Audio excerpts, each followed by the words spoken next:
I already said electricity markets tend to be really complex.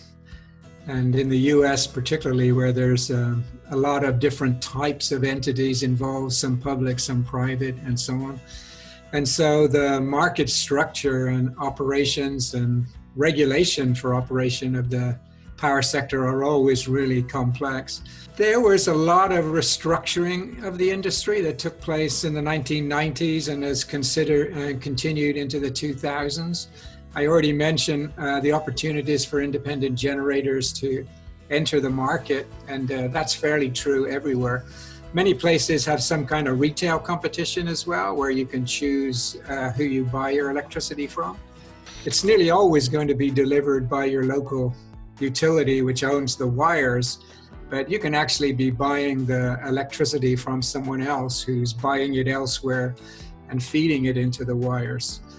In California, you probably know we had a lot of problems around 2001 and a lot of disruption, so that the restructuring of the industry really was stalled at that time. And we have a bit of a mixture in California where some parts of the industry are restructured and fairly competitive and others are not. We have a kind of hybrid here, but we definitely don't have full retail competition as you do in some other places, very notably the UK, which is where the restructuring first started, Scandinavia, and in the US, Texas is also very, has a large degree of retail competition.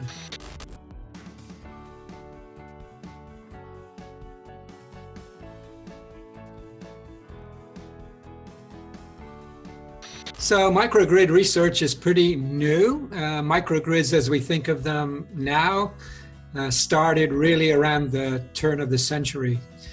And as in any new field, every individual researcher has his or her own definition.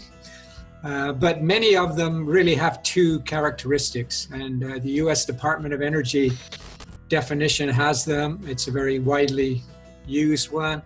And also CGRE definition does too. CGRE is an international electrical engineering organization. So these two characteristics are: a microgrid is a power system that's locally controlled, and secondly, it's able to function either as an island, and here they mean electrical island, or attached to the grid. So control and islanding capability are the two key characteristics. Like all definitions, when somebody tells you one, you should be thinking about what's not in the definition as well as what is in it. And many things that are not in the definition are ones that are often mentioned in the field. What size? I mean, does a microgrid have to be a certain size, above a minimum or below a maximum, or not at all?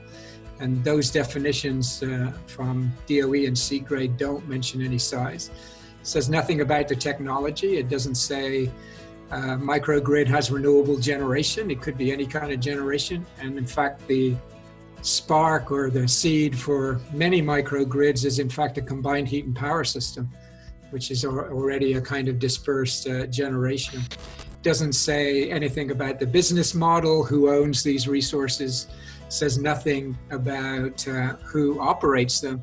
Even though the microgrid has to have control by definition, it doesn't say who's doing the controlling, who the controllers are.